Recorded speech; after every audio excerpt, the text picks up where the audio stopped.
I was dreaming up this idea. I've always wanted to go to the Yukon, but I also wanted to experience parts of BC that I hadn't been to in a long time. We all kind of forget about our backyard because we're all focused on the rest of the world and like going different exotic places. The idea was to do what we could do while we were here.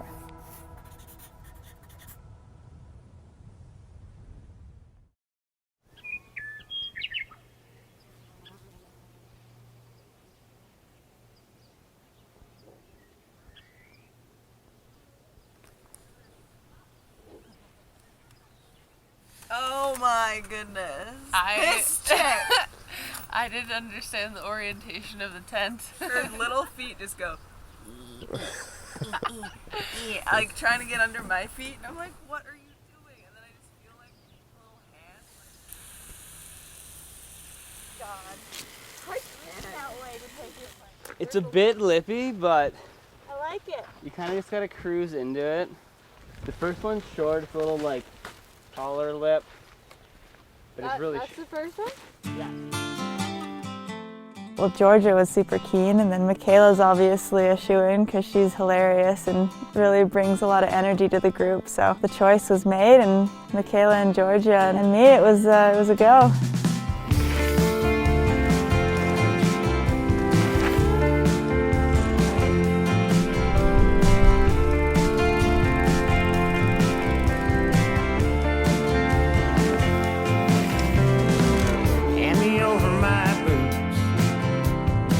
Something else on the radio.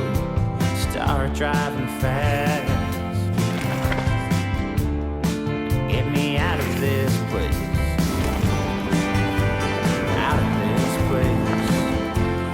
Far away. Out of this place.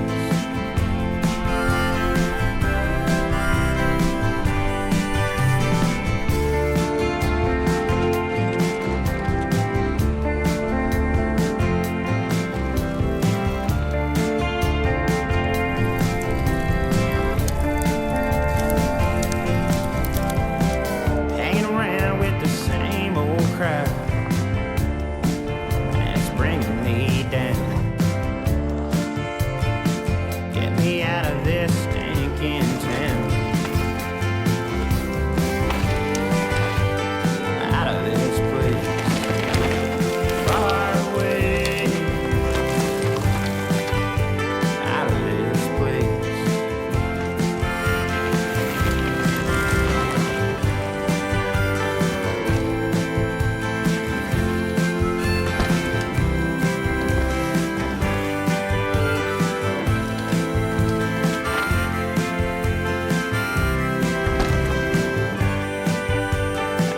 Say something that you don't mean, 'cause I know what you're thinking. Don't pour me another one, 'cause I'm on my way.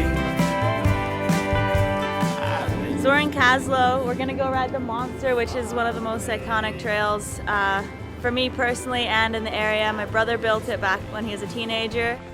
As the trip progressed, I started to realize being interested more in the history of the trail, how it was built, why it was built. The history in that alone is so beautiful and such a cool thing to acknowledge. And I think it is important to acknowledge these things, makes the ride that much more special. Hand me over my boots. Put something else on the radio. Start driving fast. Get me out of this place.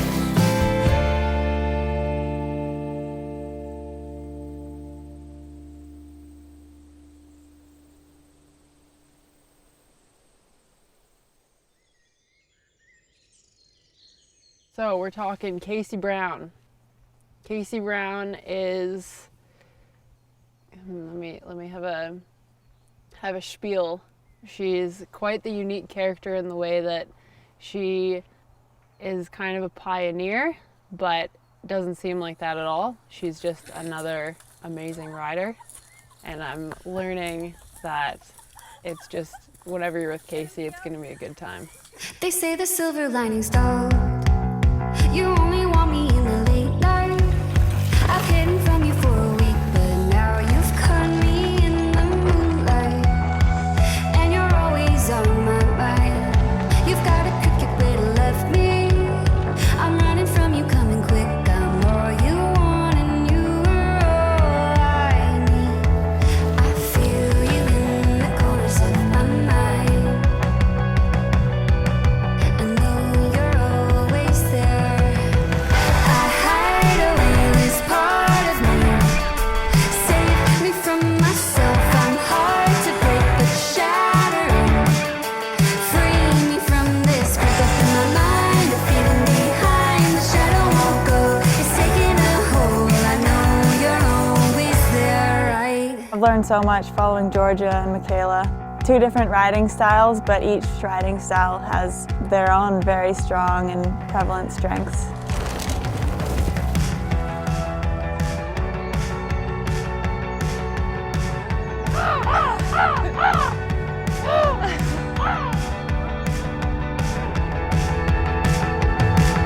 I feel you in the corners of my mind. I know you're always there. I hide away this part of me. Save me from myself. I'm hard to break, but shattering. Free me from this grip up in my mind. A feeling behind the shadow won't go. It's taking a hold. The dark up in the light. I'm coming outside. The shadow won't go. It's calling me home. The grip up in my mind. I'm feeling it like the shadow won't go. It's taking a hold. I know you're always there, right?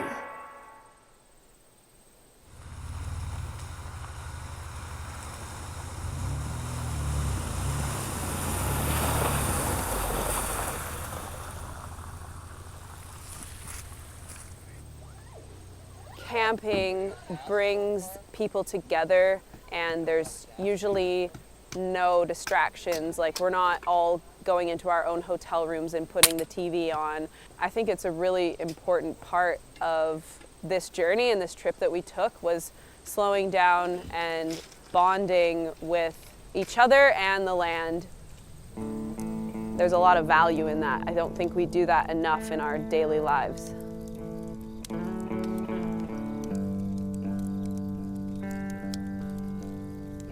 I think it's been great. I mean, I don't think we could have had a better group dynamic. It's kind of been a bit of a slow burn because, like, on a 2-day shoot or something, you have to really jam all the footage into a short amount of time. But this, you have to have endurance for it, and you gotta, you gotta take it easy. The dynamics of everybody is so important to have the entire crew function as a whole. This team would probably be the only group of people that I would do a trip like this with.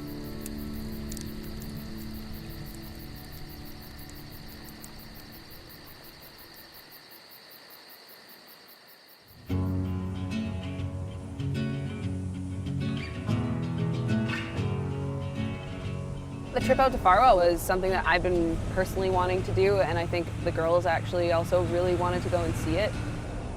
I'd only ever seen footage of it, never been over there myself, so finally seeing it, it's just these amazing spires that are across the river with all these chutes through them, just the most beautiful area. Yeah, so far not looking good for this zone. There's either a ton of sage brushes and it's just rutted through with huge rocks in it, or the gully that we walked up was rock hard. You're not getting your tires in there.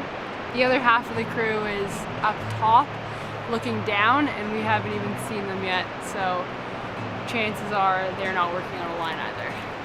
So, not looking good.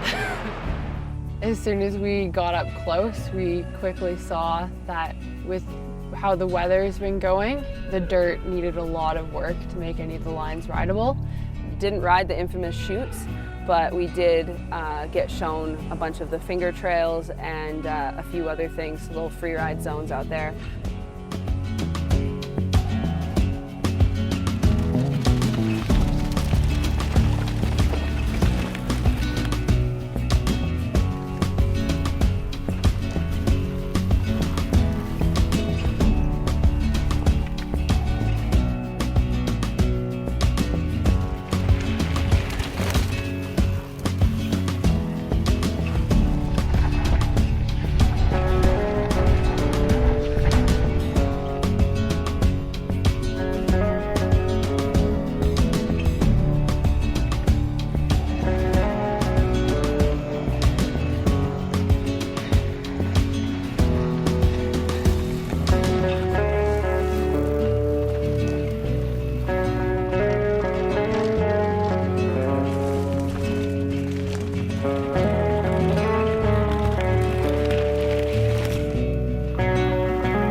And I was waiting in the undertow. Said a trip fell away like bones, unaware where my heart would flow. I was waiting in the undertow, and I was dreaming of the love I love. I fell asleep within an autumn flow. I never knew I'd come so far from home, while I was waiting in the undertow.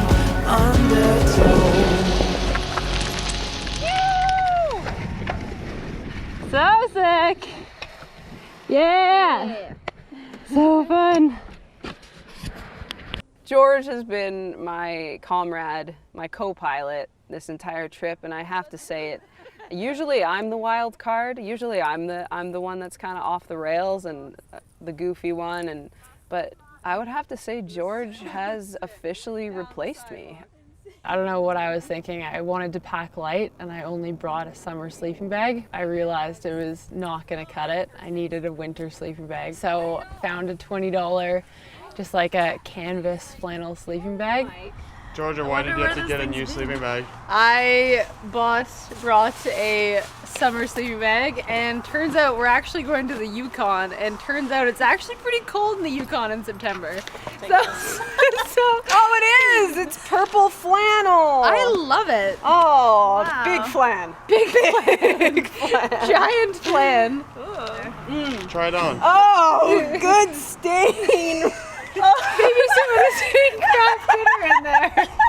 There's some Cheetos. Let's see what to stop by the Let's see the laundromat? large. Let's see more. You didn't look before you bought. It was rolled tightly. Just one diarungus Get it stain. off the ground. It's okay. Not the least of your problems is with the ground Oh, on it. it's spaghetti. It's fine. No, I think it builds character, the poo stain. That's like right at head height. Yeah, how did that get up there? That's bad.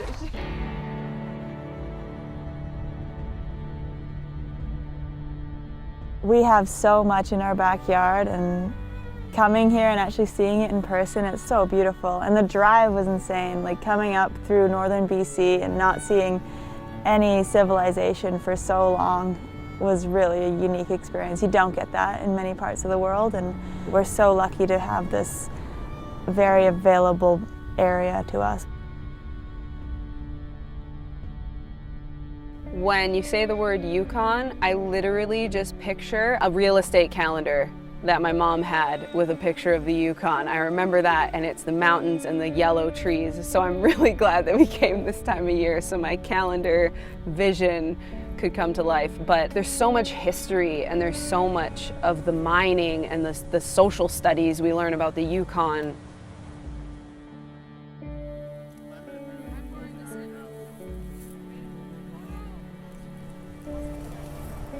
Micayla and I are sharing her tent, and she has her sweet camping sleeping bag, and I just have an old stainy sack. But it's suited me for the Yukon because it's honestly pretty cold. We woke up our first night and it was frosty, so I'm pretty thankful for my $20 purchase.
That looks like it was built yesterday, but I think this trail's been around for a while.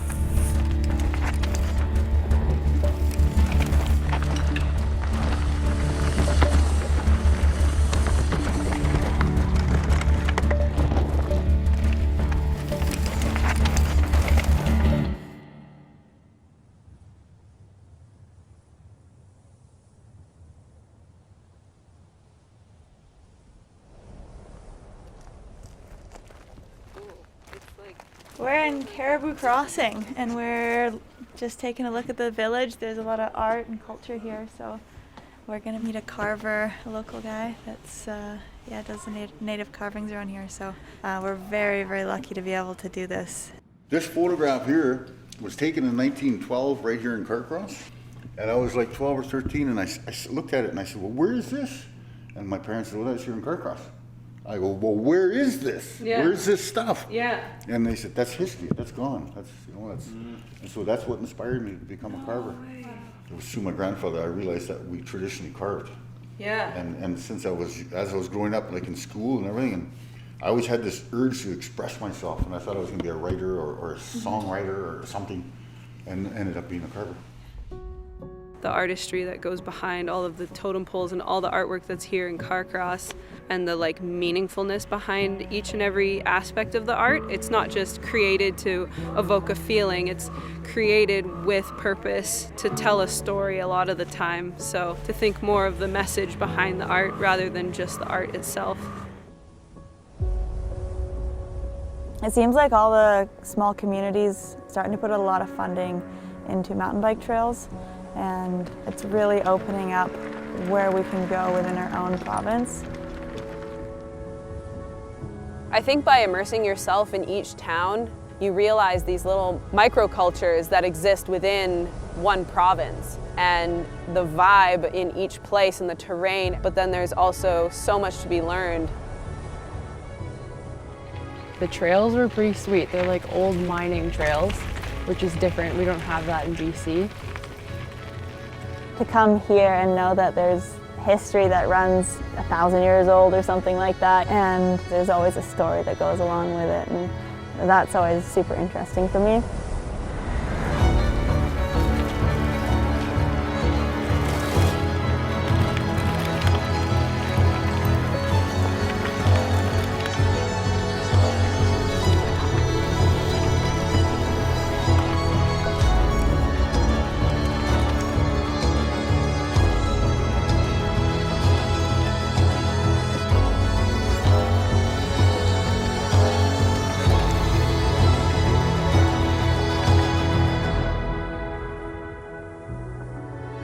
Whenever I go on a trip, like, you can expect what you want, but it's never going to be what you expect, because things can go a million different ways. Just keeping an open mind and kind of going with the flow of things and seeing what pops up and what works is the best way to travel. Visiting all these places really opened my eyes and really changed my perspective. Maybe I should stop looking at all of these exotic remote places halfway around the world, and maybe I just need to look in my own backyard.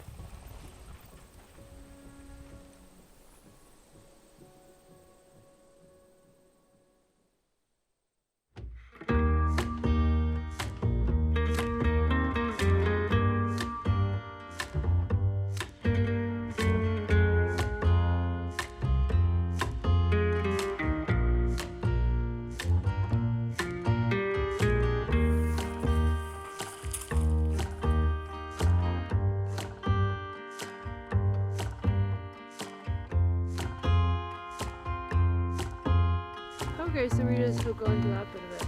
And then we go, Rockosaurus. Let's redo that one.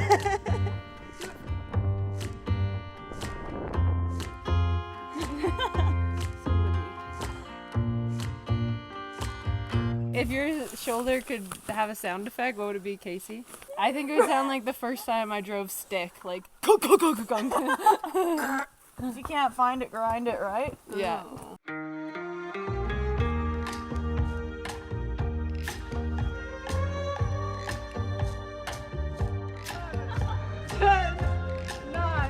Heli's in the air, we're ready. 6, 5, 4, 3, 2, 1. Drop it! Hey, it's pretty windy up here actually.